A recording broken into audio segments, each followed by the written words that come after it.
Welcome to another episode of College Planning with Uncle Skip, where I discuss everything college related. Everything from how to choose your career, how to choose your major, and most importantly, how to get into the college of your dreams. And for you parents, we will teach you about the financial side of college. We all know that college is terribly expensive. So how's a family supposed to pay for college? In today's video, I will show you the ways in which people have paid for college. So how in the heck do people pay for that?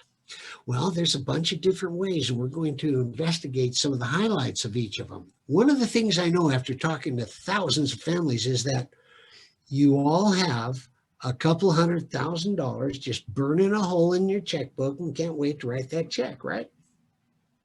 I get a lot of laughs on that in a live seminar because the reality is not many people have saved enough money to pay for college. So even if you did pay attention to this, we're going to get into the financial aid stuff in a minute, but all of the formulas that drive how much money you might receive free money for college is involved primarily with two things: assets and income. So if you've saved a couple $100,000 in assets, you're not going to get any free money for college. They're going to see that and they're going to go, "Oh, you don't need us. You don't need us. You guys got plenty of money and you won't get any."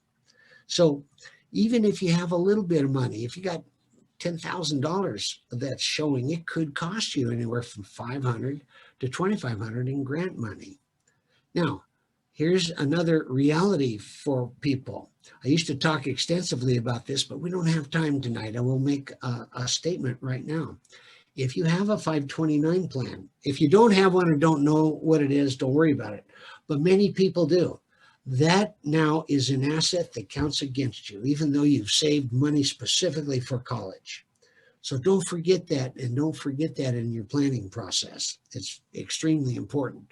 The key is to know all of how this thing works before you play the game. I say the game of paying for college. It's very, very important. So most of the people that I talk to do have to borrow something for college. And there's a bunch of different ways you can do it. For instance, would you rather pay for college with tax deductible money or credit card like terms? Would you like to get some student loans that are no interest, no payments until after graduation? There are also student loans that are almost like credit card like terms. Do you know how that works? You need to know how that works. It's extremely, extremely important. So borrowing can be a real challenge, and it can virtually affect the rest of your lives if you end up having to borrow everything for college and then start paying it off after college is over. That's a tough situation in some cases. So I get asked every day, "Skip, where do you go get those private scholarships that everybody's talking about?" And when I say private scholarships, that's scholarships that are not done through the college. Now, most of the scholarship money that comes through this college, and it comes through in terms of financial aid. Okay, so don't mistake that for the outside scholarships. The big ones you've heard about are things like the Bill Gates and the Coca-Cola scholarships. Listen carefully. I highly recommend that your student give attention to trying to acquire some private scholarships. But also be aware of this. For every dollar that's out there, and there's a lot of them out there, a lot of little ones, $500 here, $1,000 there, but every $500 or $1,000 definitely helps, to pay for college. I recommend your kids try to do that, and don't do one or two because you'll be gravely disappointed. This slide asks the question, what percentage of the big number is available in student aid as private scholarships? It's 2%.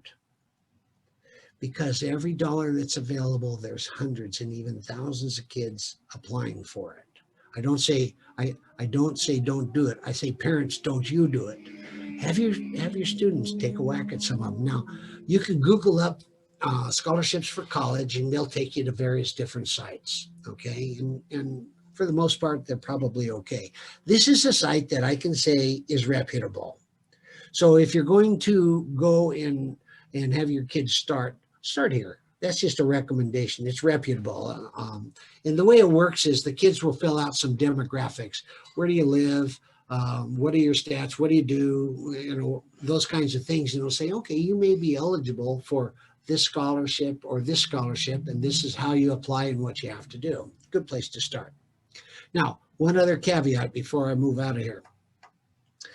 If you belong to any organizations that give scholarships to the members' families, definitely apply to those. Some workplaces still have some scholarships for college, and they're getting less and less because of the tight economy, but there are still some out there. We had a little girl in one of our groups 2 years ago, Pam, really sweet girl. She came in one day to one of our meetings that we had, and she goes, Skip, I got $1,000 scholarship. I go, Pam, great, tell us about that. She said, well, my grandpa is a Mason, and his Masonic lodge gives $1,000 scholarship every year, and I was the only one that applied to it.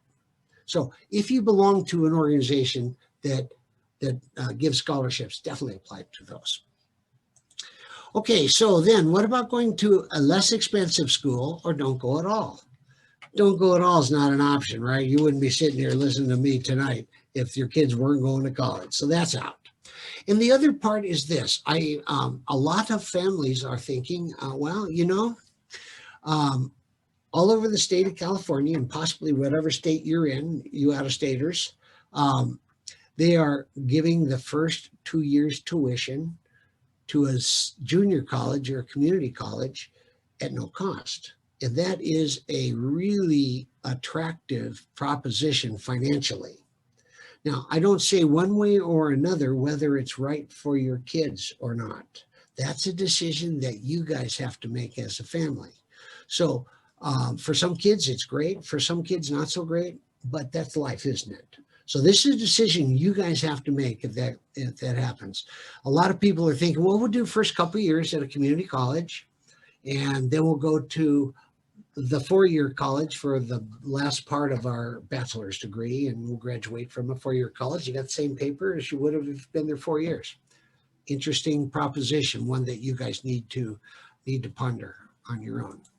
If you found this video to be helpful, please give us a thumbs up and be sure to subscribe to our channel by clicking the red subscribe button.